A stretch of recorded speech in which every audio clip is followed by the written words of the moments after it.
அமைச்சர் மா சுப்பிரமணியன் ஒரு சமீபத்தில் ஒரு பேட்டியில் சொல்கிறார், அதாவது நீ செய்தி போடணுன்னு போடாதீங்க, இவ்வளோ சிறப்பாக செயல்படுறாங்க, அங்கொன்றும் இங்கொன்றுமாக இருக்கிற குறையை எடுத்து பெரிதுபடுத்தி காட்ட வேண்டும் என்ற நோக்கத்திலே நீங்கள் செயல்படுறீங்க அப்படின்னு சொல்கிறார்.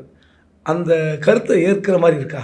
இப்போ தமிழ்நாடு மக்கள் நல்வாழ்வுத்துறை பல மாநிலங்களை ஒப்பிடுகின்ற பொழுது சிறப்பாக இருக்கிறது. ஆனால் கூட சில குறைபாடுகள் இருக்கின்ற பொழுது அந்த குறைபாடுகளை ஊடகங்கள் சொன்னால் தான் அதை சரி செய்ய முடியும். வெளியில் தெரியல எப்படி சரி செய்ய முடியும்? அதனால் ஊடகங்கள் சில குறைபாடுகளை சுட்டி காட்டுகின்ற பொழுது அதை சரி செய்ய வேண்டிய பொறுப்பு அரசுக்கு இருக்குது. ஊடகங்கள் அது குறித்து தெரிவிக்க வேண்டாம் என்று சொன்னால் அது அரசுக்கே தெரியாமல் போய்விடும். அப்போ ஏன்னா பல இடங்களில் பார்த்தீங்கன்னா அந்த மருத்துவமனைகளுடைய நிர்வாகங்கள், தலைமை நிர்வாகிகள் என்ன பண்ணுறாங்க, குறைபாடுகளை மறைக்கிறாங்க. அந்த குறைபாடுகள் அரசுடைய கவனத்தை கொண்டு போய் செல்வதில்லை.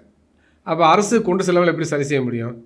அப்போ ஊடகங்கள் இந்திய ஜனநாயகத்தில் ஒரு தூண், மிக முக்கியமான தூண். அது அவ்வாறு இருக்கின்ற பொழுது ஊடகங்கள் சுதந்திரமாக செயல்படுகின்ற பொழுது தான் குறைபாடுகளை சரி செய்ய முடியும். எனவே அவ்வாறு இருக்கின்ற பொழுது அதை ஊக்கப்படுத்த வேண்டும்.